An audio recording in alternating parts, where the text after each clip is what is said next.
시댁은 남의 식구다 생각하고 사는 것이 마음이 편하다고 주변 사람들이 저한테 다 그렇게 얘기를 해요. 그런데 오늘은 좀 질투가 나실 수도 있겠지만 내 식구보다 더 내 식구 같은 저희 시댁 자랑 좀 해보려고 이렇게 사연을 쓰게 됐습니다. 시집 올 때까지만 하더라도 그렇게 무섭고 호랑이같이 커 보였던 시댁 식구들이 한마음 한뜻으로 제 편이 되어주고 나니 이제 진짜로 이 집에서 제대로 며느리라고 인정받고 사는 것 같아서 마음이 참 뿌듯하더라고요. 시댁이랑 저랑 어떤 사연이 있는지 설명하려면 제가 시집을 오게 된 일부터 시작하는 게 좋겠네요. 벌써 15년도 더 된 얘기예요. 제가 부모님 없이 고아로 자랐어요. 날 때부터 고아였던 사람이 어디 있겠어요. 저도 어렸을 땐 부모님 사랑 듬뿍 받으면서 컸죠. 딸이 아니라 꼭 3대 독자 키우듯이 키운다고 사람들이 부러워하기도 하고 그랬고요. 고등학교 때 아버지가 돌아가시면서 가세가 기울기 시작했고 없는 살림에 엄마 혼자 아득바득 이 악물고 절 키우셨는데 아버지만 보고 평생 사셨던 저희 엄마, 아버지 돌아가시고 나서 마음에 무슨 한이 그렇게 가득 찼는지 대학 졸업 앞두고 암 판정 받으셔서 병원에 입원을 하셨어요. 하던 공부도 다 때려치우고 엄마 옆에 딱 달라붙어서 열심히 간호를 했죠. 그랬는데 또 하나밖에 없는 딸 자식 병간호하면서 청춘 다 바치는 게 아까우셨는지 투병 생활 길지도 않게 하고 돌아가셔 버렸어요. 그때 그런 생각을 했다니까요. 차라리 날 때부터 고아였으면 덜 서럽기라도 했지. 이렇게 부모 사랑 넘치게 다 받아보고 순식간에 고아가 돼버리니까 더 서럽더라고요. 길 가다가 엄마 아버지 비슷한 사람만 봐도 가던 길 멈추고 한참 동안 주저앉아 눈물을 쏟고 그랬죠. 부모님 다 돌아가시고 나니까 외로운 것도 외로운 거지만 먹고 사는 문제가 현실적으로 닥쳐서 힘들었습니다. 등록금 낼 돈 없어서 대학 공부도 다 끝마치지 못하고 관두게 됐어요. 친척 집을 전전하면서 지냈고요. 처음엔 큰아버지 집에 가서 얹혀가지고 살다가 눈치가 보여서 나와서 이모네 집에서 조금 살다가 저희 친척 중에 특출나게 잘 사는 사람도 없고 다 고만고만하게 살고 있는데 거기서 딸린 입 하나 더 늘어나니까 어땠겠어요. 제가 그때 먹었던 눈칫밥이 다 커서도 소화가 안 되어가지고 명치 쪽에 항상 얹힌 것 같은 기분이 든다고 농담 반 진담 반으로 그래요. 결국에 이모도 버티다 못 버티었으니까 저한테 돈 쥐어주면서 나가주라고 그러더라고요. 이모가 엄마 생각하면 너 끝까지 책임지고 키워줘야 맞는 건데 너도 알잖아. 이모도 사정이 여의치가 않아. 이 돈 이것도 이모부한테 말해가지고 겨우 받은 거야. 이 정도면 어디 가서 작은 월세방 하나 구할 정도는 될 거다. 받아. 네가 이 돈 받아야 이모도 마음이 좀 편해. 아니에요, 이모. 이 정도까지 도와주신 것만 해도 감사해요. 엄마도 이모한테 고마운 마음이 있을 거예요. 걱정하지 마세요. 저 밖에 나가서 잘 살게요. 진짜로 열심히 살게요. 그렇게 이모가 주신 돈을 가지고 작은 월세방 하나를 구해서 일찌감치 일을 구하러 다녔어요. 차라리 욕심을 내서 대학을 졸업할 걸 싶더라고요. 대학은 무조건 나와야 한다. 그래야 입에 풀칠을 한다라는 엄마의 말이 뼈저리게 느껴지더라고요. 일할 곳도 마땅치 않고 어찌나 선택지가 좁아지던지요. 당장 다음 달 월세를 내는 것도 빠듯한데 어쩌나 하고 걱정을 하고 있었죠. 이력서를 들고 찾아가면 번번이 퇴짜를 맞기 일쑤였고 그렇게 헤매고 있던 와중에 집 근처에 있던 조그만 식당에서 서빙도 하고 설거지도 하는 주방 보조를 구한다고 하길래 텅 비어있는 이력서를 들고 무작정 찾아가게 됐습니다. 그곳에서 저희 시어머니를 처음 만났어요. 이력서를 한참 들여다보고 있길래 저도 모르게 제가 먼저 주저리 이력서의 빈칸에 대해서 설명을 하게 되더라고요. 제가 대학 다니던 와중에 저희 엄마가 아프셔가지고 병간호하느라고 학교를 관두게 됐어요. 부모님 두 분 다 돌아가시고 친척집 전전하면서 살아서 그런지 다른 건 몰라도 눈치 하나는 기가 막히게 빠르거든요. 빠릿빠릿하게 일을 잘할 수 있어요. 저 꼭 써주세요. 갈 데가 없어요. 아이고, 세상에 부모님도 없이 혼자서 얼마나 힘들게 컸을 거야. 이런 데서 음식이나 나르고 있을 인재가 아닌데 내가 이렇게 귀한 인력 써도 되나 모르겠네. 아이고, 고생했다. 내일부터 출근해요. 주방일 이거 뭐 어려운 거라고 그렇게 기가 죽었어. 열심히 한다는데. 감사하다고 고개를 꾸벅 숙여가면서 인사를 하고 나가려고 하는데 절 붙잡더라고요. 밥은 제대로 먹고 다니냐고. 그래도 이제부터 같이 밥 먹으면서 일할 직원인데 식당 온 김에 든든하게 배나 채우라고 하면서 거하게 한 상을 차려주셨어요. 밥을 꾸역꾸역 먹는데 왜 그렇게 눈물이 나던지요. 손님도 별로 없는 이 식당에서 그동안 그렇게 듣고 싶었던 너 참 잘 컸다, 너 참 고생했다 이 얘기를 듣고 하염없이 눈물만 흘렸습니다.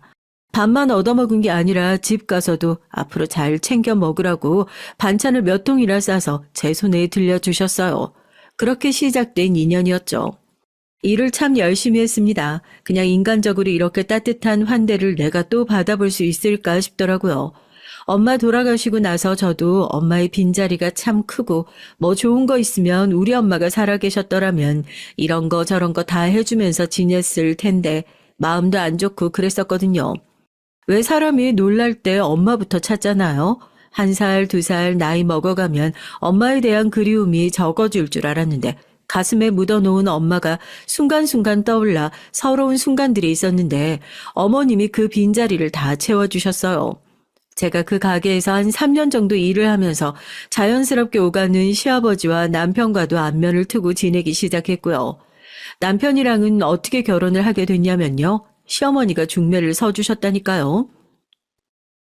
요즘 애들은 연애고 뭐하고 하느라 바쁘던데 넌 만나는 사람도 없어? 너처럼 괜찮은 애가 어디 있다고.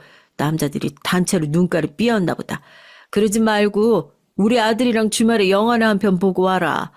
얘가 지 엄마 식당 하는데 그렇게 오라고 사정을 해도 한 번도 안 오던 애인데 요즘 아주 문지방이 달아져라 오는 거 보니까 너한테 관심 있어 그러는 것 같더라고. 내 아들이지만 그렇게 답답한 구석이 있어요. 지 아빠 닮아가지고 숫기가 없어.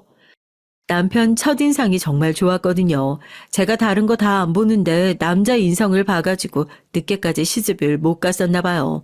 어른들한테 잘하고 싹싹하고 식당 와서도 말도 없이 묵묵하게 자기 일만 하는 남편한테 저도 모르게 눈길이 가고 관심은 가긴 했었지만 이렇게 어머님이 대놓고 자리를 만들어주실 거라고는 생각도 못하고 있었죠. 얼결에 그러겠다고 대답을 하고 영화 한 편 보고 삼겹살집 가서 저녁 먹고 공원 산책하고 하는데 그냥 처음 봤을 때부터 아, 나 이 사람이랑 결혼을 하겠구나 그런 생각이 딱 들더라고요. 누가 먼저 사귀자는 말도 안 하고 다음 주에도 만나서 또 데이트하고 그 다음 주에도 만나서 또 데이트하고 그러다가 느물느물 만나는 사이가 됐다니까요. 너네 둘이 연애하는 거냐고 물으시는데 이게 사귀는 건가 어쩌는 건가 싶은데 그때 온 남편이 우리 만나는 사이라고 딱 못을 박아서 아, 네, 이 사람이랑 진짜 연애를 하는구나 그때 알았다니까요. 저희 둘이 만난다는데 어머님이 제일 좋아하셨어요. 남편한테 절 공주처럼 대접을 해줘야 한다. 이런 여자 어디 가서 또 못 만난다. 아주 들들 볶으셨어요. 남편은 어머님께 그런 잔소리를 들으면서 좋다고 허허 웃고요. 저녁 안 먹었지? 아빠가 순대 사왔다. 시댁 식구들을 만나게 된 게 제 인생의 가장 큰 행복인 것 같아요. 남편이랑 연애는 한 3년 정도 했거든요. 3년 동안 저한테 진짜 새로운 가족들이 생긴 것 같았어요. 남편이 밑으로 남동생만 하나 있거든요. 아버님이 본인이 평생 소원이 막내딸 얻는 거라고 했는데 저희가 연애를 하면서부터 꼭 딸이 생긴 것 같다고 특히나 그렇게 좋아하셨어요. 남편과의 결혼은 결심했던 계기도 결국 시댁 식구들 덕분이었던 것 같습니다. 언제나 엄마 아빠처럼 생각하려는 시부모님의 말씀대로 식당 일을 도우면서 진정 제 가족으로 녹아들어간다는 느낌을 처음 경험했고 기나긴 연애 끝에 남편이 먼저 청혼을 했을 때도 부모도 없고 모자란 나라는 생각보다 이 사람들과 꼭 가족이 됐으면 좋겠다 결심했죠. 당시에 집을 사려고 둘이서 돈을 열심히 모으고 있던 시기라서 독립가진 시부모님에게 신세 좀 지자 하고 시댁 생활을 자처하게 됐어요. 남들은 시집살이 때문에 눈치 보인다고 그러는데 전 시부모님과 사이가 워낙 좋아서 그런지 뭐 시집살이 때문에 스트레스 받았던 적도 한 번도 없네요. 너무 재수없는 소린가요? 시어머니랑 주말마다 같이 목욕탕 다니고 또 출근하면 하루 종일 붙어서 일을 해야 하는데 그게 너무 좋았어요. 그런데 언제부터인지 시어머니 얼굴에 수심이 가득하시더라고요. 한 번도 이런 일 때문에 힘들다 말씀을 직접적으로 하신 적이 없었지만 직감적으로 시어머니의 고민이 무엇인지 알 수 있었습니다. 워낙에 경기가 안 좋고 힘들던 시기여가지고 그래서 점심 저녁 식사 때마다 가게에 가득했던 손님이 어느 날부턴가 발길이 뚝 끊기더라고요. 엎친 데 덮친 격으로 어머님 하고 계시는 식당 주변에 비슷한 메뉴를 파는 식당들이 많아지면서 그쪽으로 손님을 다 뺏기기도 했었고요.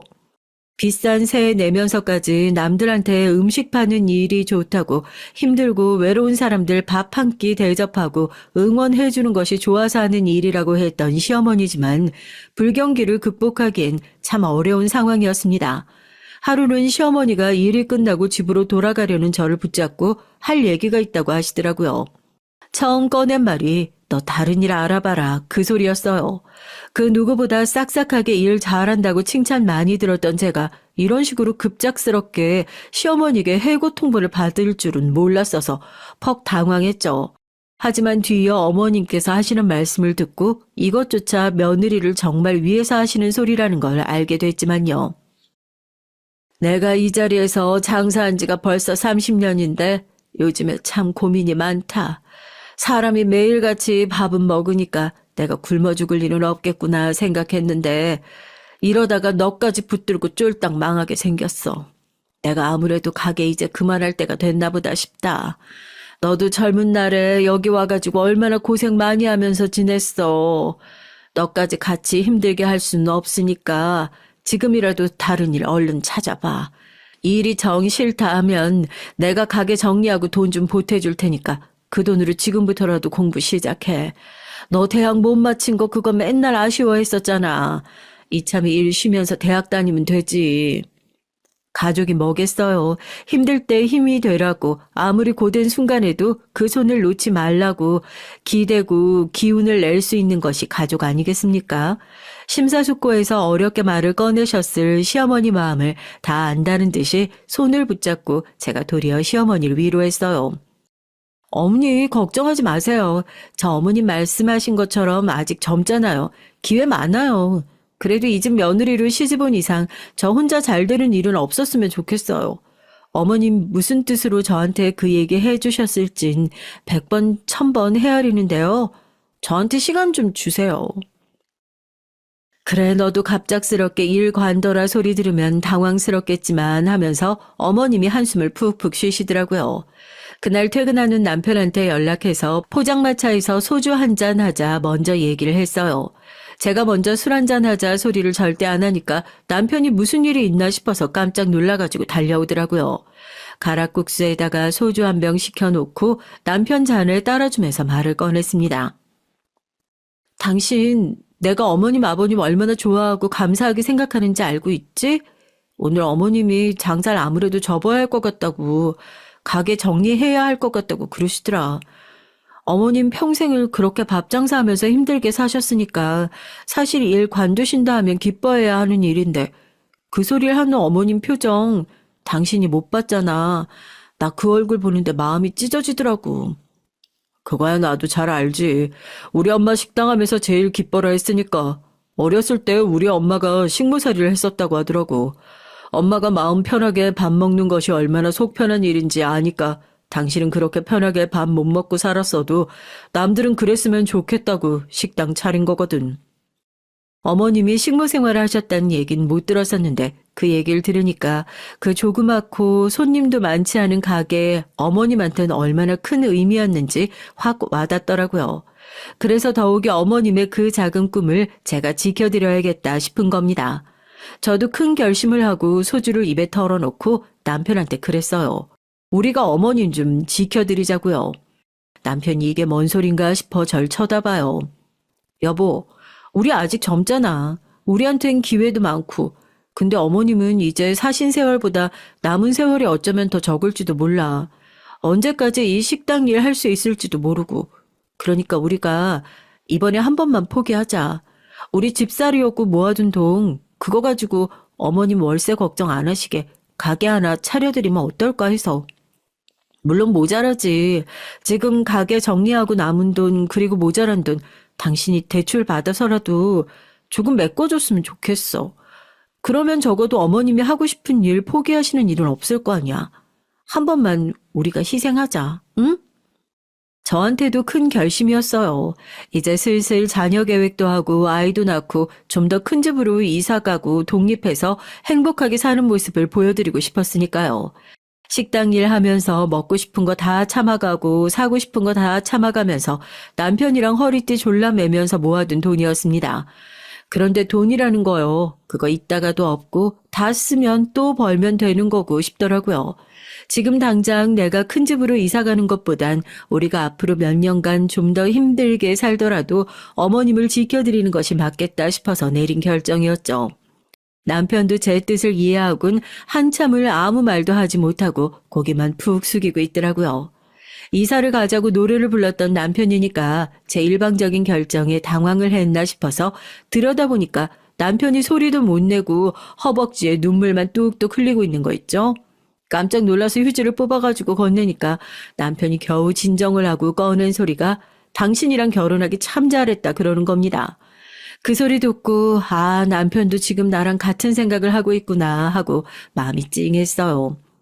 우리 엄마 그 돈 절대 안 받으려고 하실 거야. 그래도 당신 말처럼 나도 그렇게 해야 마음 편할 것 같아. 당신처럼 현명한 사람 만날 수 있었던 것도 다 우리 엄마가 중매서준 덕이잖아. 내가 먼저 당신한테 부탁했어야 하는데 자식 노릇은 당신 혼자 다 하네. 미안하고 고맙다. 포장마차 아주머니가 저희 얘기를 듣다가 조용히 국수 한 그릇을 더 말아서 자리에 내려주시더라고요. 둘이서 아주 국수 먹다가 눈물 콧물 다 쏟고 눈이 퉁퉁 불어서 집에 들어갔네요. 그렇게 전 시집 오고 나서 한 번도 손을 대지 않았던 적금을 깨고 부족한 돈은 남편과 도련님이 대출을 받아서 채워주고 그렇게 시어머니에게 돈을 내밀었습니다. 이 큰 돈이 대체 어디서 났냐고 어머님이 깜짝 놀라시다가 얘네가 이사 가려고 꼬박꼬박 모아뒀던 돈을 꾸민 거구나 하고 알아차리셨나 봐요. 손사래를 치시면서 나는 이 돈 못 받는다고 이 돈을 내가 어떻게 쓰냐고 거절을 하시더라고요. 어머님, 이 돈이요. 이거 마련하려고 저도 그렇고 이 사람도 그렇고 도련님도 그렇고 안 쓰고 안 먹고 해서 모은 돈이에요. 그런데 이거 내어드리면서 저 하나도 아깝지가 않아요. 아니요, 오히려 이런 식으로라도 내가 시집 오고 은혜 갚을 수 있어서 다행이다 싶어요. 아이고, 어쩌다 이렇게 귀한 애가 우리 집으로 들어왔을까. 고맙다, 정말 고마워. 엄마가 일 열심히 해서 이 돈 하루라도 빨리 갚을게. 난 눈치 안 보고 살 수 있게 해줘서 정말 고맙다. 한참 실갱이를 하다가 결국 어머님한테 그 돈을 드릴 수 있었고 그렇게 저희 가족은 다시 한번 인생의 큰 전환점을 맞았어요. 하고 있던 가게를 처분하고 온 가족들이 합심을 한 덕분에 그래도 꽤나 목 좋은 자리에 식당 하나를 얻을 수 있었고 다 달려들어 가게를 쓸고 닫고 집기를 정리해 그렇게 새로운 가게의 오픈식을 진행할 수 있었죠. 남의 명의가 아닌 어머님 명의로 된 식당만 하나 있고 나면 성공하는 건 시간 문제라고 생각했는데 그렇다고 잘 풀리지 않던 경기가 갑자기 좋아지는 것도 아니고 처음엔 온갖 돈을 쏟아부은 것 치곤 성과가 제대로 나오지 않아 고민스러운 날도 분명히 있었어요. 저도 남편의 대출금을 갚기 위해서 낮엔 어머님 식당에서 일하고 퇴근하고 나면 다른 식당 가서 가족들 몰래 아르바이트처럼 일을 하고 그랬죠. 여보, 당신 여기서 뭐 하고 있는 거야, 지금? 그러다 회사에서 회식하던 남편과 딱 마주치기도 했었죠. 매일같이 제 귀가가 늦어져서 남편은 안 좋은 생각까지 하고 있었는데 이렇게 몰래 아르바이트까지 하고 있을 줄은 몰랐다고 자기 때문에 시집 와서 고생만 하고 있는 것 같다면서 어찌나 펑펑 울던지요. 그 와중에 저는 또 별 생각 없는 남편이 이걸 쪼르르 가서 어머님한테 이르기라도 할까봐 어머님한텐 절대로 아무 소리도 말라고 신신당부를 하고 그랬었어요. 여보, 당신이 이렇게 고생하는 걸 내가 어떻게 보고만 살겠어. 내가 저녁에 대리운전하면서 돈을 더 벌었으면 벌었지. 당신 이렇게 고생시키는 꼴은 절대 못 보겠네. 어머니 아시면 나 정말로 뒤지게 두들겨 맞고 쫓겨날 수 있어. 그러니까 힘든 일은 이제 관둬. 일은 내가 할게. 제가 그랬잖아요. 내가 이렇게 살 수 있었던 건 다 시댁 식구들 덕분이라고요. 사람들이 그렇게 참 하나같이 착했어요. 그러니까 가고 싶었던 이사를 가지 못하고 당장 잘 될지 망할지도 모르는 시어머니 식당을 대신 차려주고 하더라도 하나 아까운 거 모르고 그렇게 살 수 있었던 거죠. 고생스러운 순간이 찾아오더라도 다 같이 버티면 할 수 있다. 그렇게 믿고 이 악물고 버텼습니다. 착한 사람들 치고 그동안 고생 너무 많이 하면서 살았던 거죠. 정말 딱 3개월 버티고 나니까 가게 일이 슬슬 풀리기 시작하는 것이 눈에 보여요. 어머님께서 다른 건 몰라도 음식 솜씨 하나는 기가 막히시거든요.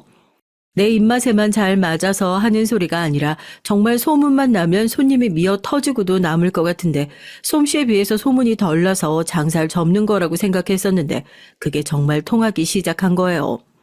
처음엔 근처 회사에 있던 사람들이 입소문을 내주어서 하나둘씩 찾아오더니 딱 3개월 팔이 날리고 난 이후엔 점심시간엔 발을 디딜 틈도 없이 사람이 꽉 차고 밖에 줄까지 길게 늘어설 정도로 손님이 많아지기 시작했어요. 자영업하는 사람들은 화장실 갔다 올 시간이 없어도 장사 잘 되는 게 1순위잖아요. 예전에 비하면 말도 못할 정도로 힘들었었는데 차곡차곡 곳간에 돈 쌓여가는 거 보고 있으니까 그간의 피로들이 오히려 싹 녹아버리는 기분이 들었어요. 딱 1년 고생하고 나니까 도련님 이름, 남편 이름으로 받았던 대출금 싹 갚을 수 있었고요. 또 1년 일하니까 가게에 맨 처음에 투자했던 저희 적금께서 부었던 돈들도 전부 회수할 수 있었고요. 동네 맛집으로 소문이 나고 터줏대감처럼 딱 제대로 자리를 잡을 수 있었죠.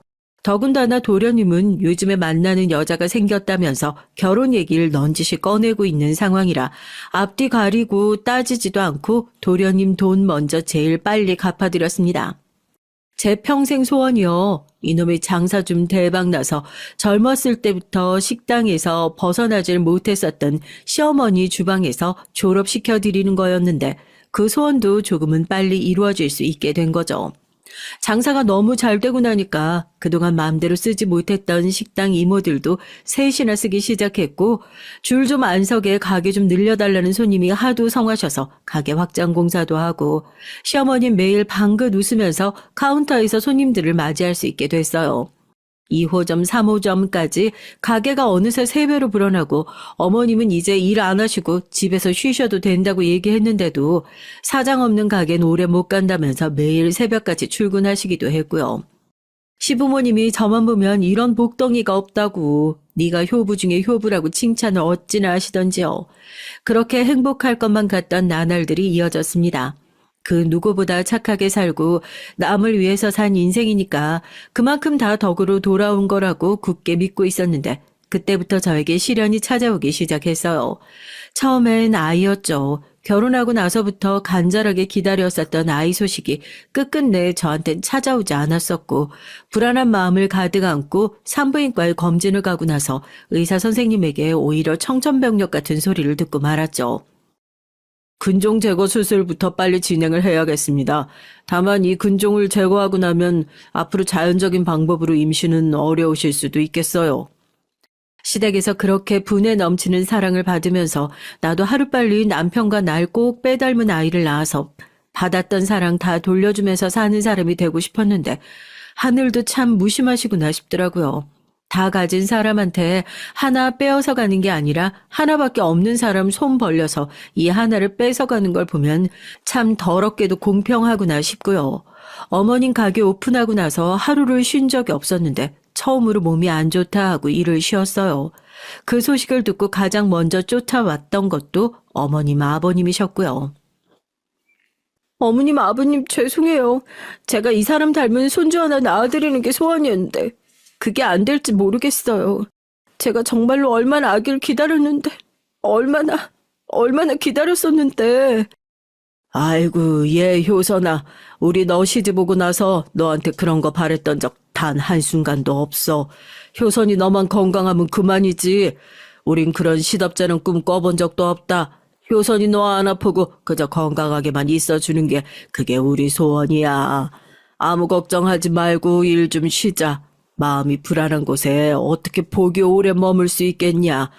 힘들 땐 쉬는 것도 답이다. 죄송하다고 펑펑 울고 있는 절 보고 시부모님이 정말 마음이 아프다는 듯이 가슴을 퍽퍽 치면서 절 끌어왔는데 그렇게 온 집이 또 눈물바다가 됐어요. 애도 못 가지고 아파서 집안에 도움도 안 되는 쓸모없는 존재라고 생각했는데 그깟 장사 잘 되는 것보다 저 건강한 것이 제일이라고 온 가족이 달려들어 절 걱정해 주시니까 얼마나 감사하던지요. 어머님이 저를 보면서 맨날 안쓰러워 하셨거든요. 꼭 어머님 젊었을 때 보는 것 같다면서요. 누가 뒤에서 채찍을 들고 서 있는 것도 아닌데 매일같이 쫓기는 마음으로 살고 있는 게 괜히 다 본인 때문인 것 같아 미안하시다면서요. 제가 원해서 그랬던 건 아니었지만 결국 그렇게 쉴 새 없이 갈아내던 몸이 고장이 나면서 그때부터 일을 쉬기 시작했습니다. 매일 나가서 바쁘게 일을 하던 사람이 갑자기 일을 쉬니까 그것도 또 좀이 쑤시고 병이 날 것 같더라고요. 시부모님이 매일같이 전화로 확인하시고 남편이 두 눈을 시퍼렇게 뜨면서 가게에 잠깐 나와 일 돕는 것도 못하게 막는 통에 정말 태어나서 처음으로 일에서 손 떼고 팔자 좋은 여자처럼 집에서 쉴 수 있었어요. 수술도 잘 마무리되고 약을 먹고 집에서 마음 편히 쉬어서 그런지 그 쉬는 잠깐 사이에 몸에 살이 조금 붙기 시작했어요. 오히려 삐쩍 말랐던 때보다 훨씬 더 보기 좋다고 다들 말씀은 그렇게 해주시는데 전 일도 안 왔는데 살까지 찌고 나니까 집에서 빈둥거리며 노는 사람으로 보이지는 않을까 엄청 신경이 쓰이더라고요. 그렇게 건강을 슬슬 회복해가면서 몸만 괜찮아지면 다시 식당으로 돌아가서 일을 돕기 시작해야겠다 생각하고 있었는데 그 사이에 저희 집에 또 하나의 큰 사건이 생기게 됩니다. 만나는 여자가 있다고 말만 하시던 도련님이 저희 잘 사는 모습을 보니까 자기도 하루빨리 가정 꾸려서 행복하게 지내고 싶다고 결혼 허락을 받기 위해 예비 동서를 집으로 데리고 와서 인사를 시키겠다고 하더라고요. 도련님이 저희 남편이랑은 나이 차이가 6살이 나요. 한두 살 차이 나면 투닥거리기도 많이 투닥거렸을 텐데 나이 차이가 좀 있다 보니까 남편 눈엔 도련님이 항상 그냥 애처럼 보인다고 하더라고요. 저도 시집 오고 나서 내 동생이다 하는 마음으로 도련님을 봤었고요. 그런 도련님이 괜찮은 직장을 잡아 잘 다니는 것만으로도 괜히 기특한 마음이 있었는데 언제 또 저렇게 결혼할 여자를 만나고 있었는지 마냥 신기하고 기쁘기만 했었죠. 시댁 식구들이 다들 난리가 나서 그래 어떤 사람이냐 뭐 하는 사람이냐 막 물어보는데 도련님 대답을 듣고 저희 다들 뒤로 넘어갈 뻔했어요. 그게 말이야 평범하고 일반적인 집안 아가씨는 아니고 다들 땡땡땡 국회의원 아시죠? 저 만나는 여자 아버지가 그 국회의원이에요. 뭐? 아니 네가 지금 국회의원 딸을 만난다고. 아이고 이놈아 정치인 집안에 장가드는 게 얼마나 힘든 일인 줄이나 알고 하필이면 만나도 그렇게 어려운 여자를 만나길. 장가간다는 소식에 다들 기뻐하실 줄만 알았던 도련님 입장에선 어리둥절하시겠죠. 예비동서의 엄청난 집안 얘기를 듣는 순간 온 가족 표정이 잠깐 어두워지는 것이 보였습니다. 도련님 얘기를 들어보니까 여자 쪽에서 좋다고 엄청나게 쫓아다니면서 둘이 만난 지도 꽤 된 것 같은데 가족들이 자연스럽게 축복을 해줄 거라 생각했건만 예상하지 못한 반응이었겠죠. 내가 다른 사람은 다 돼도 정치하는 놈들은 절대 안 믿는 거 알지? 더군다나 땡땡땡 국회의원이라고? 아서라, 그런 집은 내가 먼저 반대다 반대야. 인사 데리고 올 생각도 하지 마로. 요즘에 왜 말 많고 탈 많은 정당 하나 있잖아요. 그 국회의원이 하필이면 그 정당의 간판 스타 같은 국회의원인 것도 두 분이 반대를 하는데 큰 몫을 차지했던 것 같아요. 자식들 하는 일에 생전 반대 한 번을 안 하시던 시아버지께서도 결사반대를 외치시면서 도련님한테 인사도 데리고 오지 말아라 아주 으름장을 놓으셨죠. 근데 사람 좋아하는 거 그게 어디 종이장 접듯이 마음대로 접히는 건가요? 도련님이 매일같이 시부모님 찾아가서 그래도 한 번만 인사라도 올 수 있게 해달라 사정을 했는데도 두 분이 꼼짝을 안 하셨다는 얘기를 듣고 나니까 좋아하는 마음 억지로 갈라놓는 것이 도련님한테 얼마나 가혹한 일일까 싶어서 또 한 번 제가 나섰습니다. 시부모님이 자기들 얘긴 잘 듣지 않을 때가 있어서 항상 제 얘기면 두 발 벗고 나서서 잘 들어주시는 걸 저도 알고 있었으니까요. 어머님, 아버님, 그러지 말고 인사라도 한번 올 수 있게 해주세요. 사람이 사람 좋아하는 마음, 너 앞으로 좋아하지 말아라 이런다고 무자르듯이 썰릴 수 있겠어요?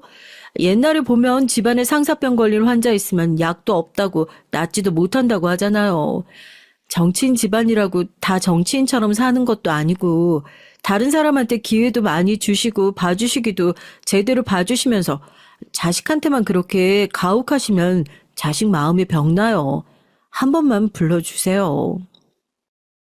그런 집에 장가 들면 내 자식 고생할 거 뻔히 보여서 그렇지. 남들도 없는 집에서 정치인 집안에 아들 팔아보겠다고 손가락질하고 욕을 할 판인데 내 자식이 뭐가 부족해서 그런 소리 듣고 살아야 하냔 말이야. 평범한 집에 장가 들어가지고 둘이서 잘 살면 그만인데 그게 뭐 그렇게 어려운 거라고. 아휴. 사실 전 남편보다 늦지막히 얻은 아들인 도련님을 두 분이 얼마나 애지중지하며 키우셨는지 저도 남편 통해 얘기를 들어 익히 알고 있었거든요. 그러니까 처음 얘기 듣고 더 속상하셨겠다 싶더라고요. 어머님 말씀처럼 그렇게 많이 차이 나는 집안에 도련님이 가서 정치활동이니 뭐니 이런 거 돕겠다고 나설 거 생각하면 내 자식 고생시키고 싶지 않은 마음이 먼저 툭 튀어나오는 게 당연한 이치잖아요. 제가 무릎까지 꿇고 앉아서 어머님 아버님에게 사정을 했습니다. 그래도 한 번만 기회 주셨으면 좋겠다. 나 우리 도련님 병날까봐 그거 걱정돼서 이렇게 찾아왔다 하고요. 간곡한 저의 부탁에 저희 시부모님도 두 손 두 발 다 드시고 말았습니다.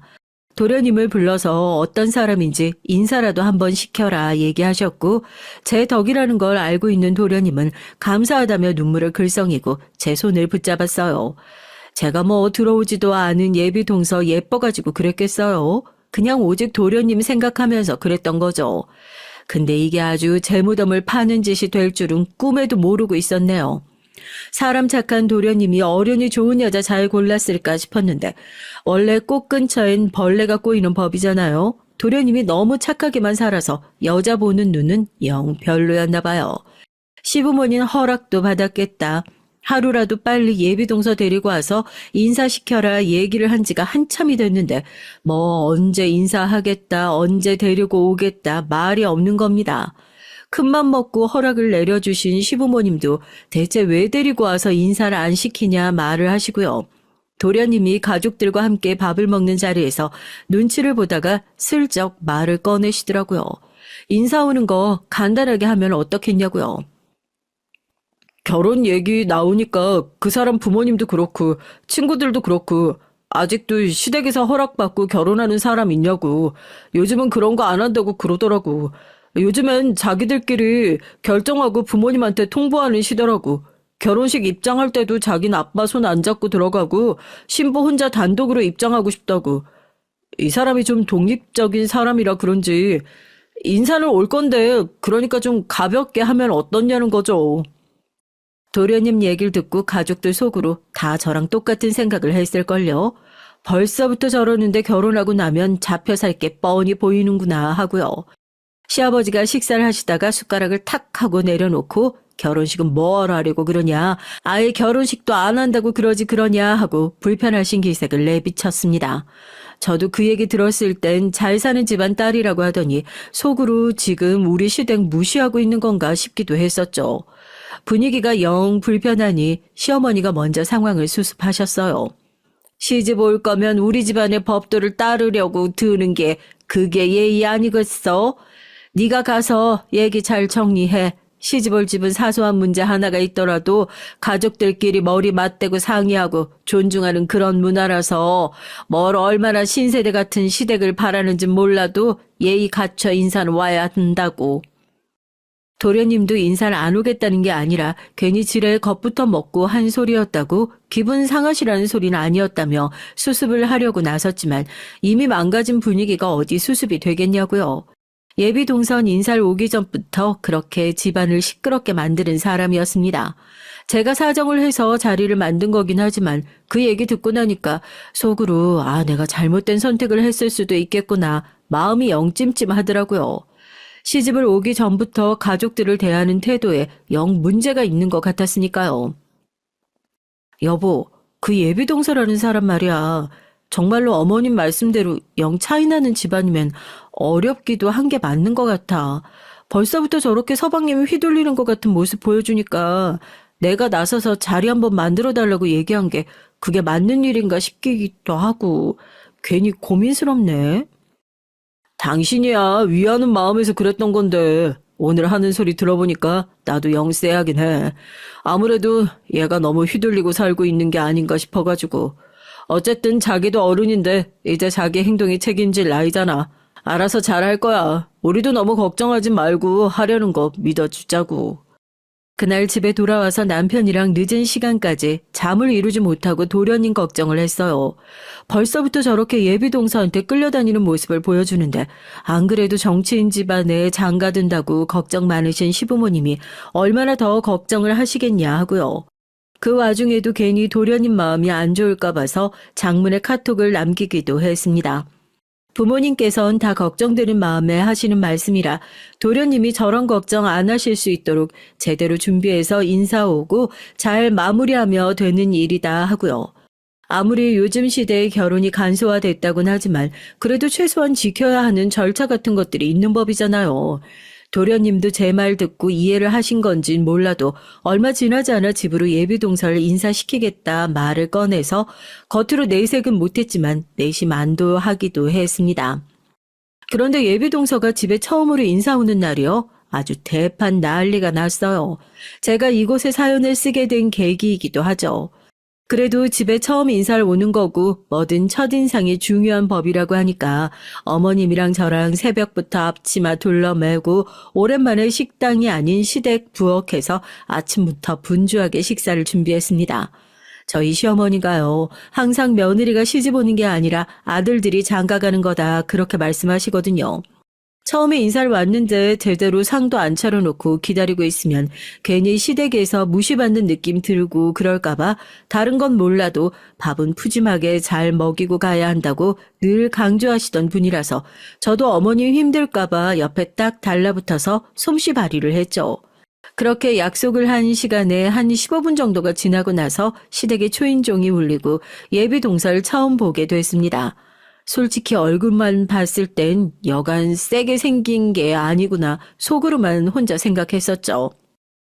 죄송해요. 다들 오래 기다리셨죠? 이쪽 넘어오면서 차가 너무 막히는 바람에. 우리야 다들 집에서 기다리고 있는 건데 뭐 얼마나 늦었다고. 얘기 많이 들었어요. 차가 막히는 바람에 고생 좀 했겠네. 오는데 힘들진 않았어요? 편하게 옷 걸어놓고 들어와요. 첫날부터 늦긴 했지만 차가 막혀 그랬다는데 뭐 어쩌겠어요. 가족들 중에 아무도 불편한 내색을 하지 않고 반갑게 예비 동서를 맞이했는데요. 외려 상황을 불편하게 만든 건 바로 예비 동서였습니다. 그래도 인사를 온다고 옷도 예쁘게 차려입고 양손에 선물도 바리바리 싸가지고 온 것 같은데 어머님 말씀에 감사하다고 고개를 깜빡 숙이고는 입고 있던 코트를 벗어서 쇼핑백이랑 함께 저한테 건네주는 게 아니겠어요? 순간 너무 당황하고 지금 이게 뭔가 싶어서 저도 얼떨결에 받아들었죠. 옷 좀 걸어놔 주시겠어요? 그리고 이거 쇼핑백은 저쪽 한쪽에 잘 놔둬주세요. 당신 지금 뭐 하는 거야? 여기 이쪽이 내가 말했던 형수님이셔. 죄송해요. 여기 일하는 분 아니셨구나. 앞치마 메고 분위기가 딱 그런 줄 알고. 얼마나 기가 막혀요. 자기 먹일 밥 하겠다고 새벽부터 나와서 바쁘게 움직였는데 순식간에 가정부 아줌마처럼 보였다는 얘기로 들리는 것 같아서 저도 모르게 얼굴이 빨갛게 달아오르더라고요. 도련님이 이 사람이 집에 워낙에 도우미 아주머니가 많아서 그렇게 생활하는 데 익숙해져서 그런 것 같다고 변명을 하려고 나섰지만 이미 저를 포함한 가족들의 얼굴은 싸늘하게 식어갔습니다. 특히나 남편은 옆에서 열이 제대로 받아가지고 보는 눈도 더럽게 없다면서 불편한 기색을 계속 내비쳤죠. 지금 생각해보니까 사고는 자기가 쳐놓고 수습은 도련님 혼자 다 하게 내버려 두는 것도 웃겨요. 지금 사연 쓰고 다시 그때 일을 되짚어보니까 예비동서 입에서 죄송하다는 소리 못 들은 것 같아서 괜히 억울한 거 있죠. 여튼 자기가 실수한 걸 깨달아 후에도 이 잘난 예비동선 태도를 고쳐먹을 생각을 전혀 없는 것 같더라고요. 식구들 중에서 제가 제일 만만하게 보이기라도 했던 걸까요? 식사하는 내내 지금 이 예비 동서가 날 깔보는 듯한 태도를 가지고 있는 것 같아 오히려 제가 반대로 시댁에 인사로 온 사람인 것 마냥 불편해졌습니다. 그런데 식사가 시작되고 나서 예비 동서의 태도는 나아질 줄 모르더라고요. 말끝마다 저희 남편이 나중에 저한테 그러던데요. 저 정도면 완전 빠가살이 아니냐고요. 말끝마다 아빠 없이는 아무것도 못하는 등신 같은 사람이라는 걸 티내고 다니는 것도 아니고 대체 저게 무슨 태도냐고요. 귀하게 자란 티 내고 싶어서 환장한 것도 잘 알겠다만 밥을 먹는 내내 젓가락으로 음식을 깔짝거리면서 우리 집에선 이런 거 한 번도 안 먹어봤는데 소리를 하질 않나. 어디 도우미 아주머니가 아니라 예비 형님들 저한테도 계속 빈 그릇을 내밀면서 저 국 좀 더 갖다 주세요. 물 좀 떠다 주세요. 소리를 해서 사람 말문이 턱턱 막히게 하더라고요. 이미 제가 더 나서지 않아도 시댁 분위기는 싸하게 가라앉은 것 같고 지금이라도 결혼 허락받고 싶으면 제대로 정신 차리는 게 좋지 않을까 싶어서 예비 동서와 둘이서 식사 후에 먹을 과일 준비한다고 하고 몰래 따로 불러 한 소리를 한 게 전부였습니다. 잔소리도 아니었어요. 원래 시집 오기 전엔 다 내 집 아닌 것 같고 불편해서 그래요. 그래서 그런 거죠? 네? 방금 저한테 뭐라고 하셨어요? 이거 지금 전혀 내 말에 집중 안 하고 있구나 싶어서 속으로 한숨을 푹 쉬면서 다시 말했죠. 아니, 내 말은 시댁에 처음 오면 누구나 긴장하고 불편해한다는 소리였어요. 시집도 오기 전에 잔소리한다고 생각할 수 있겠지만 동서지간 될 사이고 이 자리 만드느라고 나도 무진장에 있었거든요. 최소한의 예의는 지키는 모습을 보여줘야죠. 아무리 긴장했다고 해서 집에서 하던 버릇 톡톡 튀어나오면 사람들 눈엔 그렇게 좋게 안 비쳐요. 지금까지 한 행동들 제대로 사과해줬으면 좋겠어요. 가정부로 오해한 것부터 시작해서 식사 중에 말들까지. 그럼 나도 못 들은 걸로 할게요. 아무리 곱씹어 봐도 저도 사람인데 기분 나쁘잖아요. 할 말은 제대로 하고 대신에 마음속에 아까 있었던 일 가지고 앙금 쌓아놓진 않겠다 하는 심산으로 얘기를 한 건데 이 건방진 예비동선 제가 그렇게 마지막으로 준 기회까지 시원하게 걷어찼습니다. 집에서 잔소리라는 것을 전혀 안 듣고 살았던 건지 하긴 잔소리 들으면서 호되게 자란 사람이면 시댁에 처음 인사 와서 그렇게 무례한 짓들을 저지르지는 않겠지만 말이에요. 지금 저 뭐 훈계라도 하시는 거예요? 얘기 들어보니까 그쪽은 대학도 안 나왔다면서요. 사람을 가르치려고 들면 최소한 배우려는 사람보다 뭘 더 많이 알고 있어야 하는 거 아니에요? 배운 것도 쥐뿔 없는 무식한 사람인 주제에 시집 조금 일찍 온 거 가지고 유세라도 떨어요? 저 누구 딸인지 아시죠? 까불면 다쳐요. 진짜 지금 이게 다 무슨 소리야? 어디 하나밖에 없는 우리 맏며느리한테 그딴 싸가지 없는 소리를 할 수가 있어?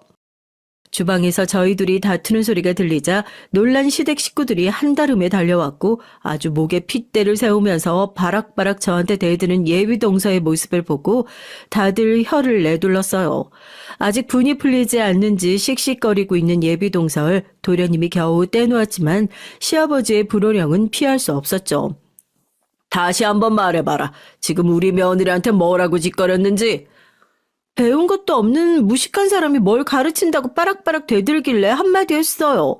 뭐 잘못한 거라도 있어요? 사람 꼽주려고 인사 오라고 한 것도 아니고 우리 아빠가 대체 누군 줄 알고? 워낙 공주님처럼 살아서 그런지 머릿속이 아주 꽃받치더라고요. 이런 식으로 사고를 치면 아빠가 수습을 해줬었나 보죠. 하지만 저희 시댁 식구들은 하나같이 다 예비동서의 편이어서 등을 돌린 상황이었습니다. 특히나 시아버지께서는 절 워낙에 예뻐하셔서 그러시는 건지 제가 들은 모욕이 꼭 시댁에 대한 모욕이라고 생각을 하시고 버럭 화를 내주시더라고요. 얼마나 감사했는지 모릅니다. 네 아버지가 뭐 국회의원 나부랭이밖에 더 돼? 그 국회의원은 하늘이 내려주는 건 줄 알고 사나 본데 천만에 다 내가 내 손으로 투표해서 뽑은 거다. 선거 앞두고 말 한마디 하는 것도 조심하는 너희 아버지께서 이렇게 개망나니 같은 딸 갖고 있다고 내가 지역구에 소문이라도 한번 제대로 내주랴? 이년아, 너희 아버지 국회의원 시원하게 한번 잘리게 해줄까? 하여튼 내 애비나 딸이나 자식 교육 제대로 못 시켰으니 그 밥에 그 나물이지. 뭐하고 서 있어? 당장 안 나가? 저 시아버지 그렇게 불같이 화내시는 모습 처음 봤잖아요.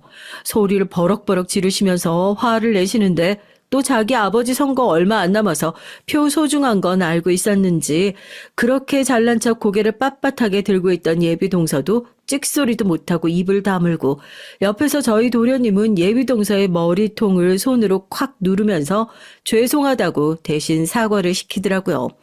그게 자기 편을 들어주는 건 줄 알던지 도련님한테 매달려서 징징거리며 뭐라고 한마디 편이라도 들어달라고 조르는 예비동서를 보고 도련님은 싸늘한 눈빛으로 현관문을 손으로 가리킬 뿐이었습니다. 내가 인사 오기 전에 말했지. 형수님 우리 집에 은인 같은 사람이고 나한테는 어머니나 다름없는 사람이라고. 나랑 결혼은 못하고 당신 아버지가 혹여나 국회의원에서 미끄러지면 그게 다 내 탓이구나. 평생 그렇게 후회하면서 살아. 당신 같은 여잔 내가 거절이니까. 뭐라고 변명을 하고 싶은 건지 똥마려운 강아지처럼 발발거리던 예비동선 결국 도련님의 손에 이끌려 집 밖으로 질질 끌려 나가게 됐고 가족들은 괜히 이상한 소리 듣게 해서 미안하다며 저를 둘러싸고 달래주기 바쁘셨습니다. 굴러들어온 돌 때문에 콱 박혀있던 돌에 스크래치 날 뻔했는데 손바닥으로 하늘을 막아주시는 시댁 식구들 덕분에 억울한 마음 없이 잘 풀 수 있었네요. 그래서 그 결혼 어떻게 됐냐고요? 그래도 오래 만나던 사람인데 도련님 마음에 상처라도 입었을까 걱정했었는데요. 다행히 학을 뗀 도련님이 저런 여잔 내가 사양이라면서 딱 잘라 거절하는 통에 완전히 나가리 됐고 저희 가정도 다시 평화를 찾을 수 있게 됐네요. 그래도 제가 뒤끝이 은근히 긴 스타일이라서요. 이런 식으로라도 예비 동서 될 뻔했던 그 여자 전국적으로 욕먹일 수 있는 기회가 될 것 같아 이렇게 사연 제보하게 됩니다. 벼슬이 대물림 되는 것도 아닌데 국회의원 딸이고 지가 국회의원이라도 된 것 마냥 설치고 다닌 예비 동서나 그렇게 딸 자식 교육 잘못시킨 그 국회의원이나 이 사연 우연이라도 듣게 되어 쪽팔린 줄 알고 살았으면 좋겠네요. 저희 부모님께선 두 분 다 장애가 있으세요. 부모님께선 두 분 다 공장에서 일하셨고 전 어렸을 적부터 넉넉하지 않은 형편에서 어렵게 자랐습니다. 저희 어머니께선 지적장애가 있으세요. 혼자서 일상생활이 가능할 정도의 가벼운 수준이지만 확실히 일반인들과 비교하면 판단 능력이나 지적 능력에 있어서 부족함이 있긴 해요. 외할머니께서 어머니를 출산하실 때 굉장히 난산이었다고 합니다. 그 과정에서 뇌에 문제가 생겨 어머니께선 선천적으로 장애를 안고 태어나셨어요. 그렇지 않아도 어려운 형편에 먹고 살기 막막한데 아이까지 장애를 가지고 태어나니 외할머니께선 버티기 어려우셨던 모양이에요.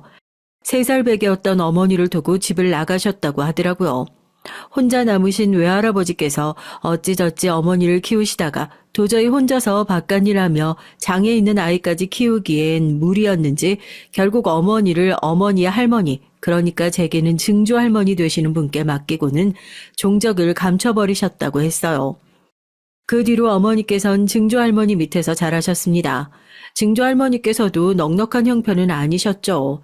증조 할아버지께선 일찍이 돌아가셨고 증조 할머니께선 나라에서 주는 보조금으로 근근히 지내는 분이었거든요.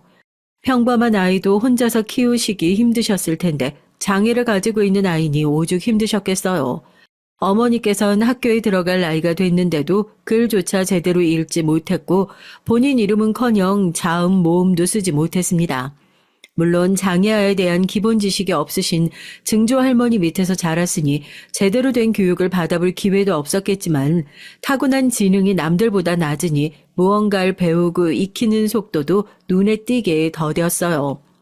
애가 좀 컸으니 학교엔 보내야겠고 애 아빠나 애 엄마하고는 연락이 안 되니 증조 할머니께서는 고민하시다가 무작정 어머니를 끌고 동사무소로 가셨다고 합니다.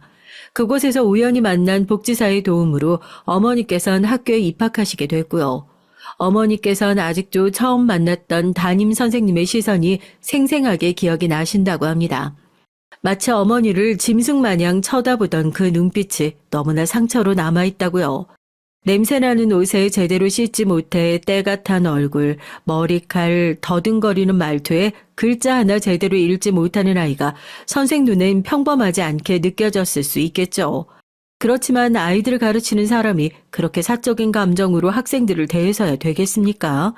사명감과 책임감이 있는 교사였다면 그런 어머니의 상태를 제대로 파악해 특수반에 보내거나 적절한 처지를 해줄 수도 있었을 텐데 불행히도 당시 어머니께서 만났던 교사는 어머니를 책임지기보단 나 몰라라 방치하기를 택했었던 것 같아요.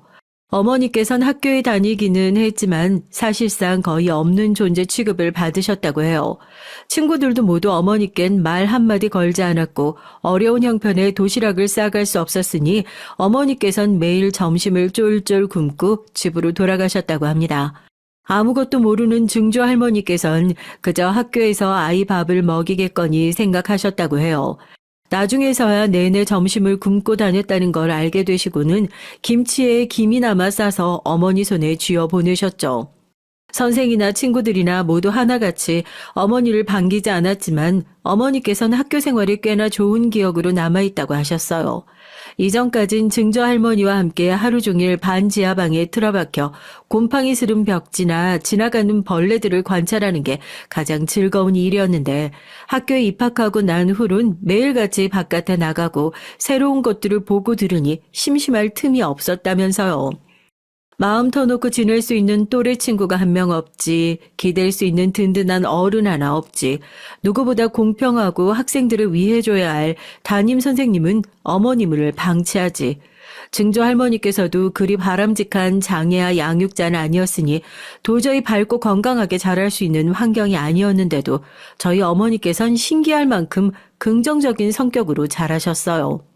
주변 사람들이 하나같이 너 어디 모자라냐, 왜 이렇게 멍청하냐 비난을 퍼붓고 못되게 굴어도 어머니께선 방에 틀어박히기보단 세상과 정면으로 부딪히기를 선택하셨어요.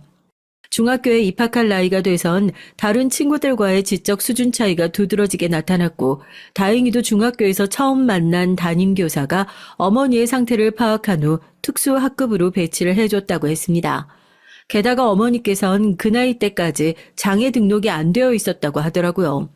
주변 어른들의 무관심과 무지가 만들어낸 결과였죠. 담임교사의 도움으로 장애 등록과 특수학급 배정을 마치고 어머니께선 조금 더 행복한 학교 생활을 하게 됐습니다. 특수학급엔 어머니와 비슷한 친구들이 많았고 특수학급 담당 교사는 다른 선생님들과는 다르게 장애아의 특성에 대해 잘 이해하고 어머니께 어느 정도 관심을 기울여 주시는 분이었어요. 그분의 가르침 밑에서 어머니는 기본적인 상식과 지식 소양을 쌓았고 중학교를 졸업할 무렵엔 일반인들에 비해 그리 부족할 것 없는 수준이 됐다고 합니다. 남들이 보기에 크게 구분되지 않을 정도로요. 물론 깊게 대화를 나눠보면 어느 정도 티가 나긴 했겠지만요. 어머니께서는 고등학교에 입학하는 대신 일하기를 선택하셨고 그 과정에서 장애인들의 사회 적응과 취업을 돕는 복지센터를 알게 되셨어요. 사실 어머니께서는 일하기보다 고등학교에 들어가 더 많은 것을 배우고 익히고 싶어 하셨지만 그즈음 증조 할머니께서 돌아가셨거든요. 어머니를 증조 할머니께 버리듯 떠맡기고 사라지셨던 할아버지께선 그제서야 다시 나타나 증조 할머니의 장례를 치르셨다고 했습니다. 그때 할아버지와 마주했던 기억이 어머니께서 처음이자 마지막으로 할아버지와 대화를 나눠보셨던 기억이라고 해요.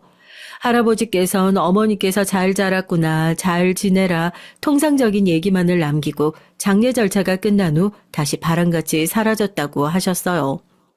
나중에서 들은 얘기지만 할아버지께서는 재혼하셔서 자식들도 낳고 멀쩡한 다른 가정을 꾸리셨다고 하더라고요. 솔직히 할아버지가 원망스러운 마음이 없다고 하면 거짓말이겠죠. 아무리 장애가 있는 아이라 한들 본인과 상대방의 사랑으로 인한 결실이고 어머니께선 본인이 선택하셔서 세상에 태어난 게 아니니까요. 부모로서의 최소한의 도리는 다 해야 했다고 생각하고 그 생각은 한참 시간이 지난 지금도 변하지 않았습니다. 증조 할머니가 돌아가신 뒤로 어머니께서는 실질적인 보호자가 없어 시설에 들어가야 할 예정이었지만 복지센터의 도움으로 시설에 가는 대신 일자리를 구하게 됐어요. 어머니께서 처음 일하게 되신 곳은 봉제 공장이었습니다. 손재주가 좋으셨던 어머니께서는 금세 일을 적응하셨다고 해요. 밝은 성격으로 센터 사람들은 물론 공장 사람들과도 금세 친해졌고 중조 할머니와 단둘이 살 때보다 오히려 이모저모 따져봤을 때 더 행복한 환경에서 지낼 수 있게 됐습니다. 그렇게 센터 생활과 공장 생활에 적응하던 와중 어머니께서는 아버지를 만나게 됐어요. 아까 사연 서두에 부모님 모두 장애가 있으신 분들이라고 말씀드렸죠. 저희 아버지께서는 한쪽 다리가 불편하신 분이었습니다. 흔히 말하는 절름발이라고 하죠. 절뚝거리며 걸어다니는 사람이요. 선천적으로 장애를 가지고 태어나신 어머니와 달리 아버지께서는 후천적인 사고로 장애를 가지시게 됐어요. 젊었을 적 아버지께선 한 덩치 하시는 분이었습니다. 남들보다 키도 크고 운동도 아주 잘 하셨다고 하셨어요. 그래서 운동선수가 꿈이었다고 하셨죠. 야구였는지 축구였는지 너무 오래전에 들은 얘기라 지금은 기억이 흐릿하지만요. 학창시절 내내 운동부였고 어딜 가도 힘쓰는 일만 도맡아 하셨다고 했습니다.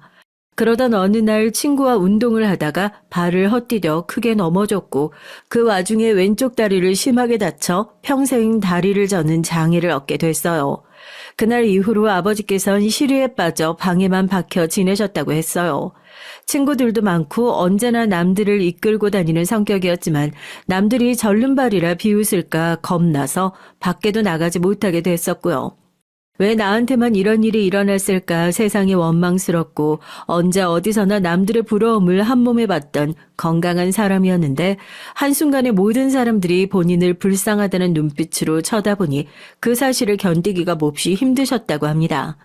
요즘 같은 시대야 장애인 관련 복지시설이나 제도도 잘 되어 있고 장애인을 차별하면 안 된다. 일반인들과 똑같은 시선을 바라봐줘야 한다. 사회적 인식이 많이 바뀌었지만 아버지께서 젊으셨을 적만 해도 사회적 분위기가 그렇지 않았으니까요. 일반인들과 조금이라도 다른 부분이 있으면 소위 말하는 병신 취급을 하며 손가락질하고 다리를 조금 저는 것 외엔 다른 사람들과 아무런 차이가 없는데도 모자란 놈 취급하며 함부로 대했다고 하더라고요. 그런 취급을 견딜 수가 없어 점점 밖에 나가지 않게 됐고 그렇게 집에만 박혀있는 생활을 지속하던 어느 날 이렇게 살고 있는 본인 스스로가 너무나 한심하게 느껴지셨다고 합니다. 그 계기가 된 것은 친구들의 소식이었어요. 아버지께선 사고 이후로 주변의 모든 사람들과 연락을 끊고 숨어 지내셨는데 우연히 가장 친하게 지냈던 친구 한 명이 운동선수가 되어 기사에 나온 것을 보게 됐다고 하셨어요. 한창 자기 혐오감이 심하던 시절이니 그런 친구의 모습을 보고 열등감에 빠질 수 있는 일이었는데 아버지께서는 그 친구의 모습을 보고 오히려 더 이상 이렇게 살 수는 없다는 생각이 드셨다고 하더라고요.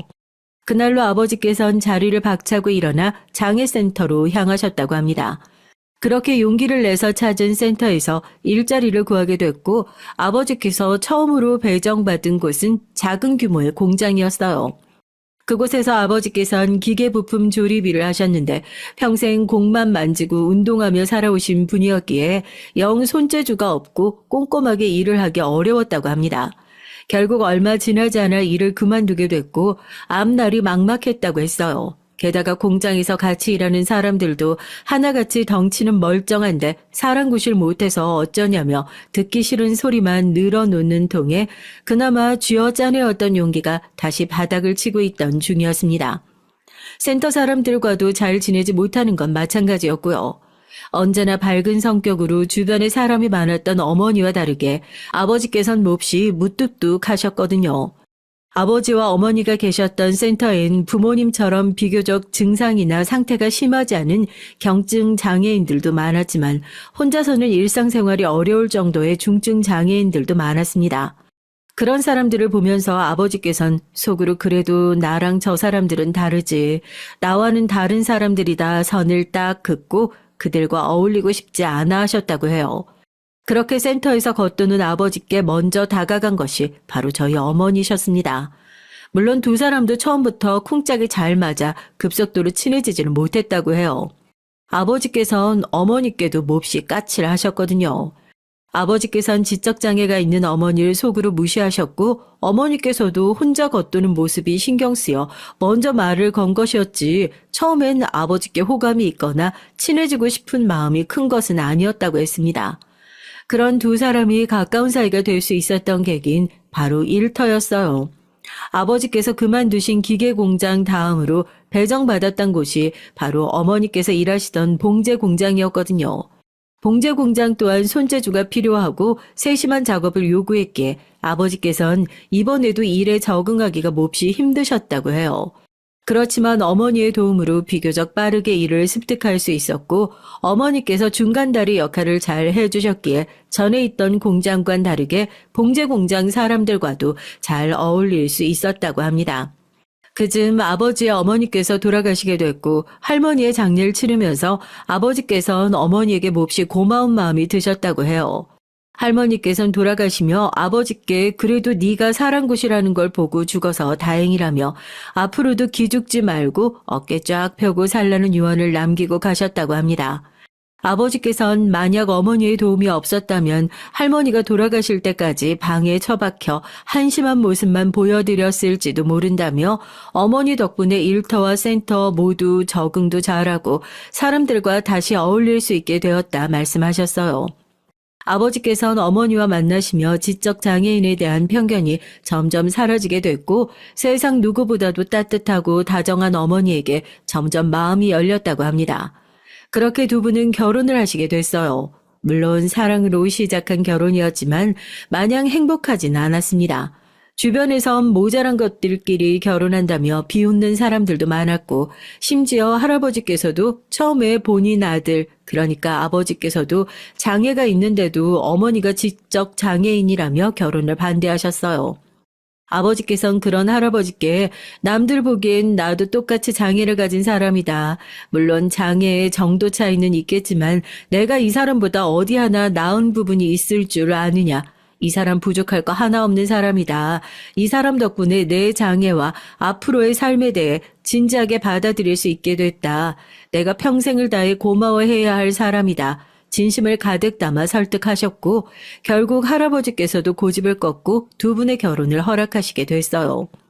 두 분 다 봉제 공장에서 일하셨기에 경제 사정은 넉넉하기가 힘들었어요. 게다가 불경기로 두 분이 일하시던 봉제 공장이 얼마 안가 문을 닫게 되면서 먹고 살 길이 더 막막해지게 됐습니다. 손재주가 좋았던 어머니께선 그래도 곧 다른 직장에 취업을 하셨지만 아버지께선 일할 수 있는 곳이 많지 않았어요.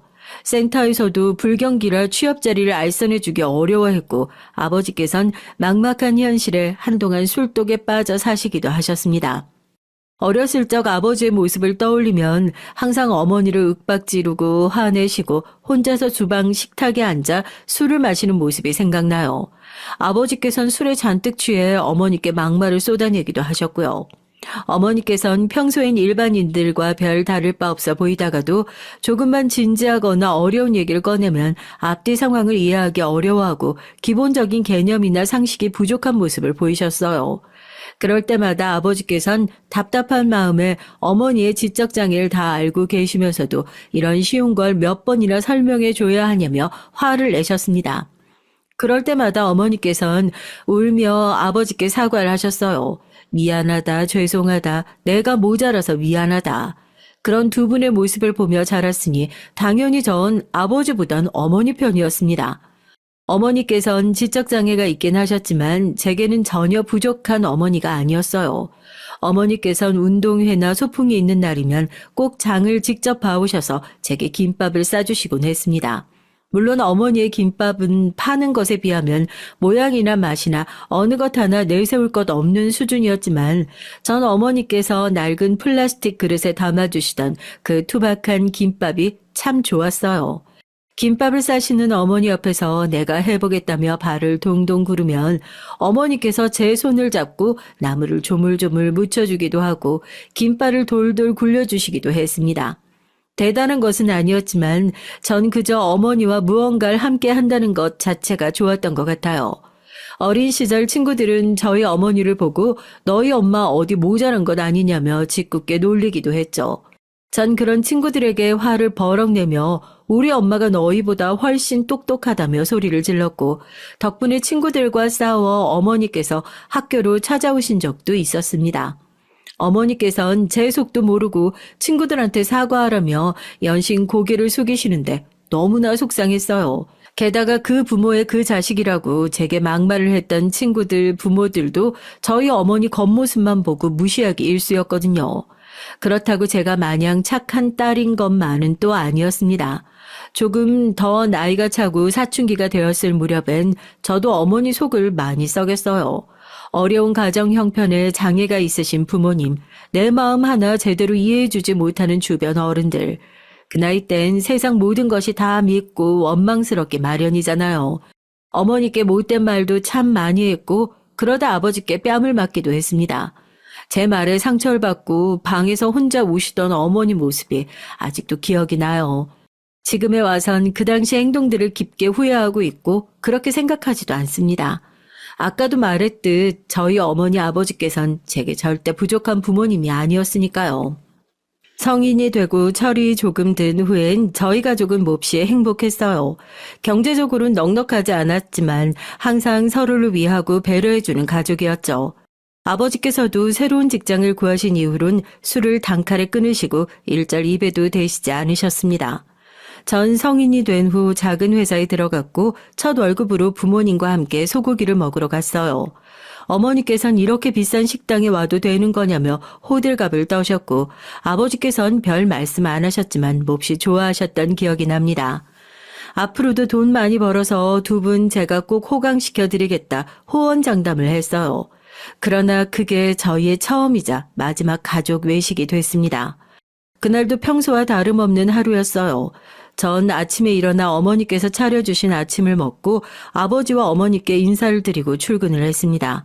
그날 제게 인사를 해주시던 아버지 얼굴이 참 생생하게 기억에 남아있어요. 진한 눈썹에 이마에 자글자글한 주름, 거뭇거뭇한 수염 밑으로 환히 웃으시던 아버지 얼굴이요.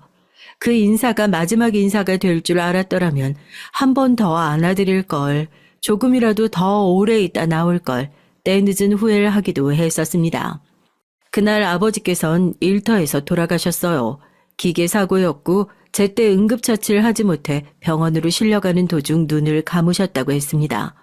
너무나 갑작스러운 이별이었고 한동안 정말 힘든 시간을 보냈어요. 아버지의 장례식장에서 어머니는 정말 혼절하실 듯 우셨습니다. 평생 살아오면서 어머니께서 그렇게 고슬프게 우는 모습은 본 적이 없었어요.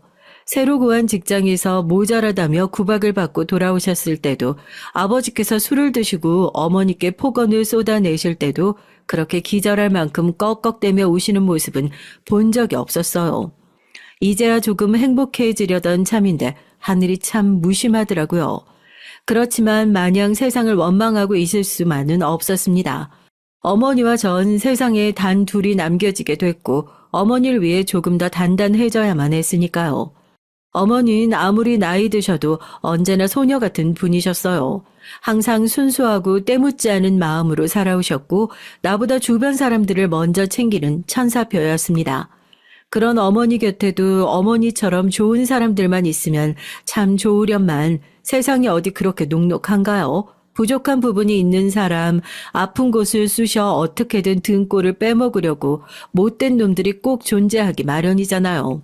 어머니께도 그런 사기꾼들 몇몇이 다가왔고 어머니는 의심 없이 그놈들에게 마음을 열었다가 사기를 당하게 됐습니다. 그 과정에서 어머니와 함께 살고 있던 집과 통장에 모아두었던 2천만 원가량을 모두 잃을 뻔했죠. 남들에겐 큰 돈이 아닐 수 있지만 저와 어머니께는 평생을 바쳐 모아온 전 재산이었어요. 그 과정에서 저와 어머니를 도와준 것이 바로 남편이었습니다. 당시엔 정말 하늘에서 보내준 천사라도 되나 싶은 마음이었지만 지금에 와선 어디서부터 날 속여왔던 건가 의심스러운 마음이 크네요. 어찌됐든 한순간에 모든 재산을 빼앗기고 거리로 나앉게 생겼던 저와 어머니를 남편이 사방팔방으로 뛰어다니며 변호사도 구해주고 여러 기관에 연락도 해주며 물심양면으로 도와줬고 결국 그 사기꾼 놈을 잡아 돈을 다시 돌려받게 됐어요. 남편은 저희 부모님이 만나셨던 센터처럼 장애인을 위한 각종 복지나 도움을 주는 기관에서 일하는 사람이었죠. 그래서 처음에 더욱더 별 의심 없이 마음을 열었던 것 같습니다. 남편은 복지센터에서 일하는 사람이었던 만큼 장애인에 대한 편견도 없고 참 다정한 사람이었어요. 그런 남편은 아버지께서 돌아가신 뒤로 쉴 틈 없이 달려왔던 저에게 기댈 곳을 마련해줬고 전 자연스레 남편과 가까운 사이가 됐습니다. 한 가지 걸리는 게 있다면 남편이 이혼남이라는 사실이었어요. 그것도 2번이나 이혼한 경력이 있었습니다. 그나마 다행인 건 남들과의 사이에서 자식이 없다는 사실이었지만 자식이 없다 하더라도 1번도 아니고 2번이나 이혼을 했다면 어딘가 문제가 있는 사람인가 싶어지기 마련이잖아요. 그렇지만 사정을 들어보니 그럴 만한 사연이 다 있었습니다. 우선 첫 번째 부인과는 어렸을 적부터 옆집에서 자란 누나 동생 사이라고 했어요. 서로 가까이 지내다 보니 자연스레 호감이 생겼고 연애를 하다 아이가 생겨 20대 초반의 어린 나이에 결혼을 했다고 했습니다. 첫 번째 부인은 어린 시절부터 몸이 약한 편이었는데 임신을 한 후에도 이런저런 이유로 자주 알아눕고 병원을 밤낮으로 드나들었다고 해요. 남편은 그런 첫 번째 부인을 위해 거의 하루 종일 옆에부터 간호를 해줬지만 결국 10달을 채우지 못하고 조산을 하게 됐고 그 과정에서 아이와 첫 번째 부인 모두 숨을 잃게 됐다고 했습니다. 그 뒤로 남편은 마음의 상처를 입고 오랜 기간을 혼자 지냈다고 해요. 다시 새로운 사람을 만날 자신도 없고 태어나지도 못한 아이와 젊은 나이에 요절한 첫 번째 부인에게 평생 속죄하며 살 생각이었다고 합니다. 그렇게 복지센터에서 일하게 됐고 2번째 부인을 만나게 됐어요. 2번째 부인은 저희 어머니와 같이 지적장애가 있는 사람이었다고 합니다.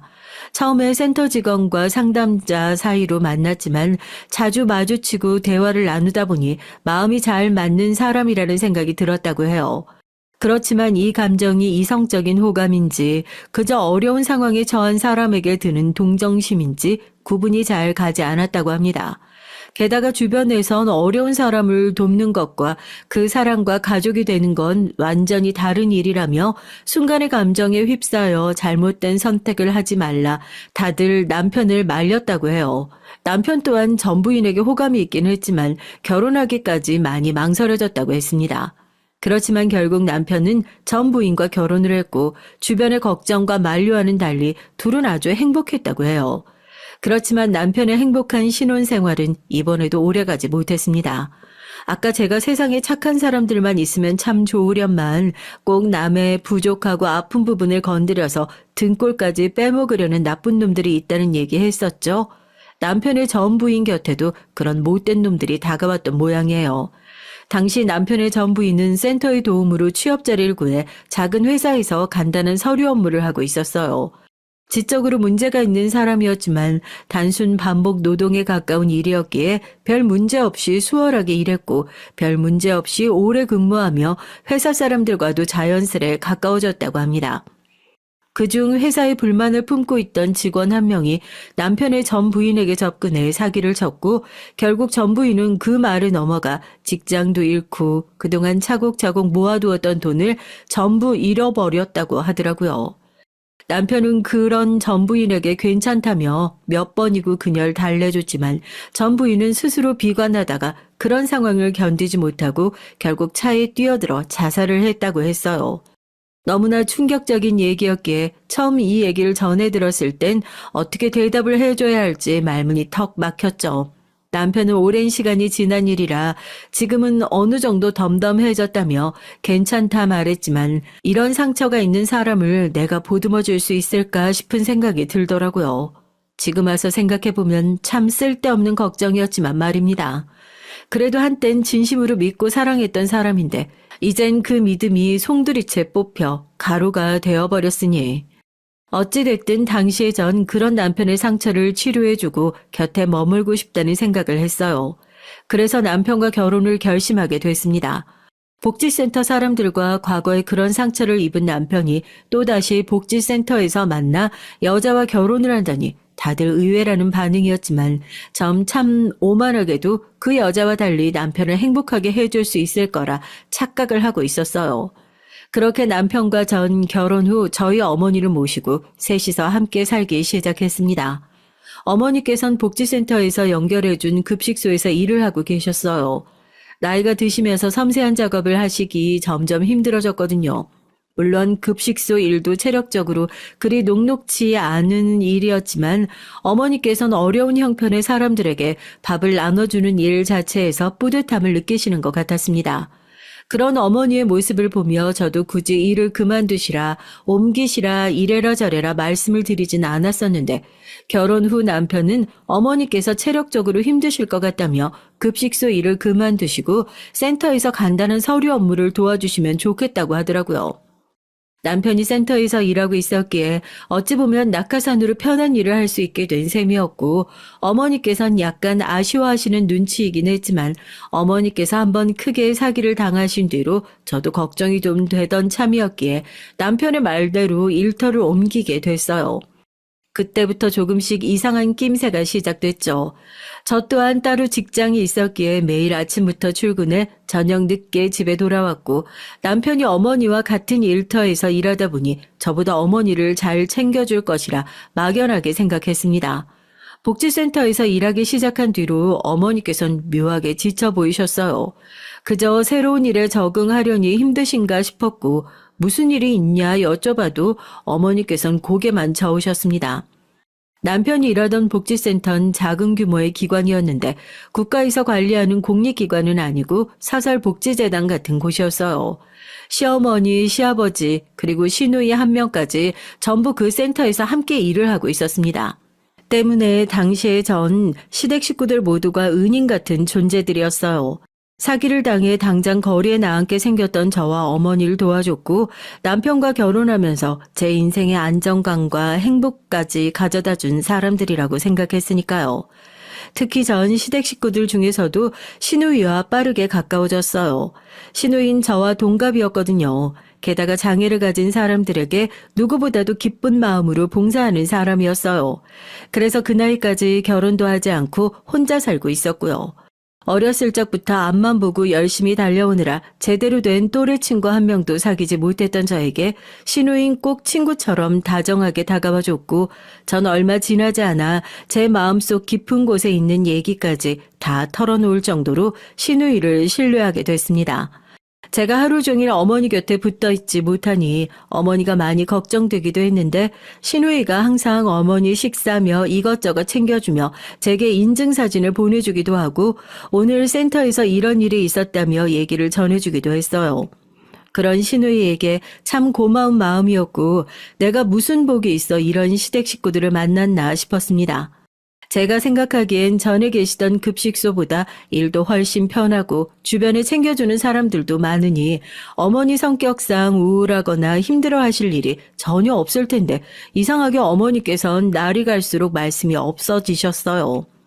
혹시나 하는 마음에 시댁 식구들이 괴롭히냐 아니면 뭐가 불편한 점이 있냐 나한테 괜찮으니 편하게 말씀하시라 얘기를 꺼내도 어머니께서는 그저 피곤해서 그런 거라며 다들 너무 잘해주신다 그런 말 꺼내지도 말라 고개를 가로저으셨습니다.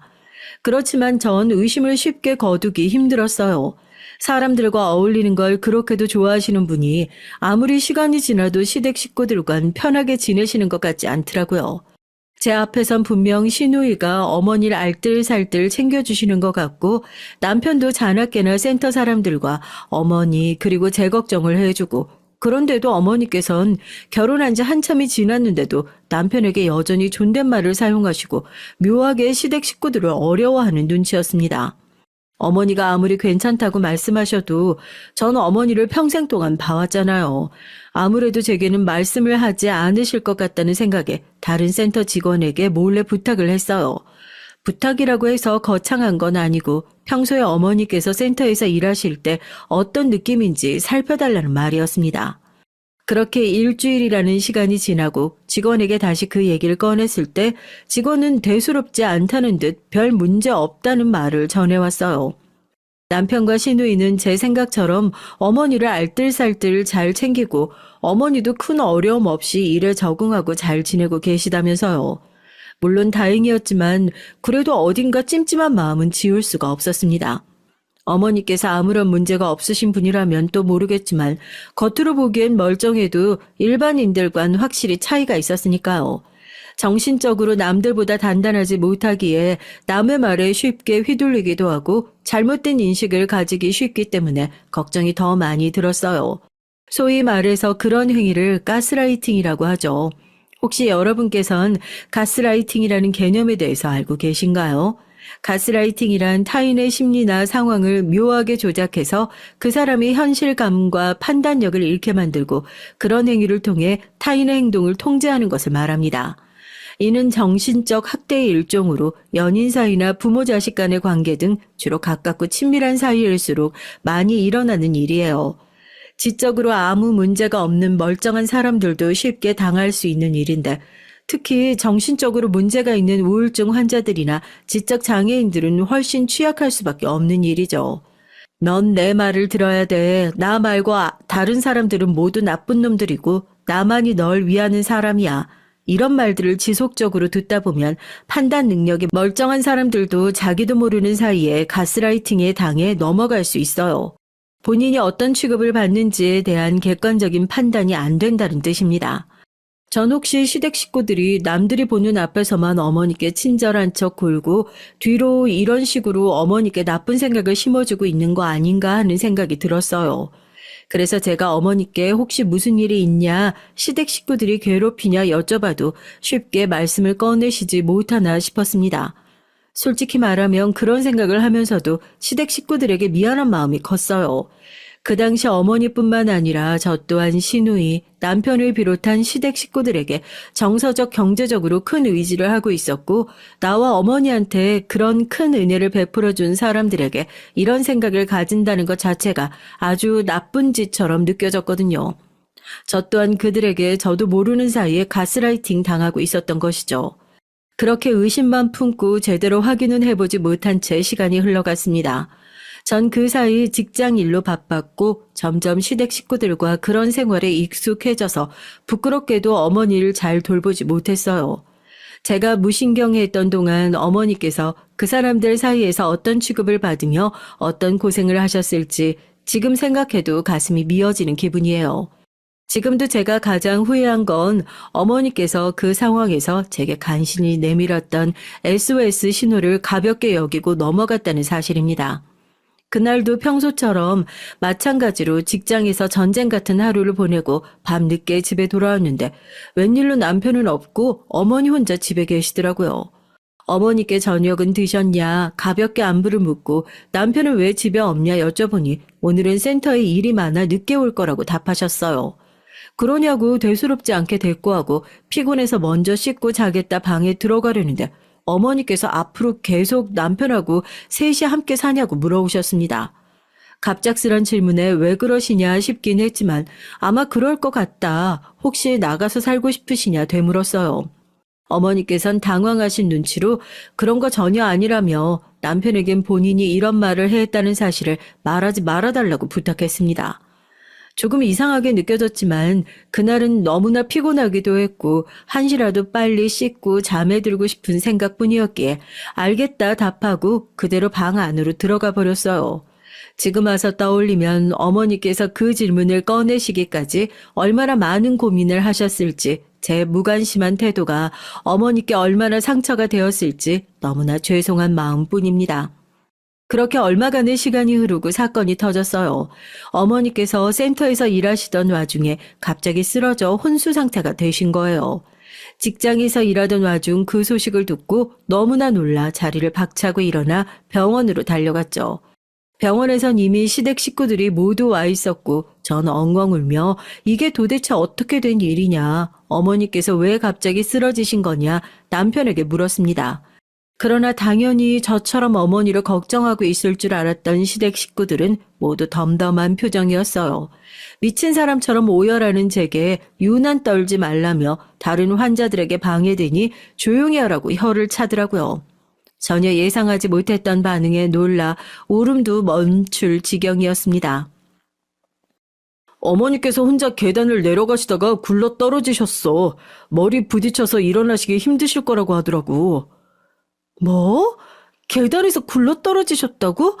어머니께서 혼자 그렇게 되시는 동안 당신은 어디서 뭘 하고 있었어? 내가 무슨 어머니 시종이라도 되는 줄 알아? 하루 종일 붙어서 어머니 감시하고 있게? 안 그래도 일처리 제대로 못하는 거 뒤치다꺼리 하느라 내가 얼마나 힘든데. 당신 뭐라 그랬어? 아무리 그렇다고 해도 어머니께서 쓰러지셨는데 어떻게 그렇게 아무렇지도 않게 말할 수가 있어? 요란 떨지 마. 사람은 누구나 때 되면 다 죽는 법이야. 당신도 나도 언제 어떻게 죽을지 모르는 법이라고. 이렇게 되는 게 당신 어머니 운명이었나 보지.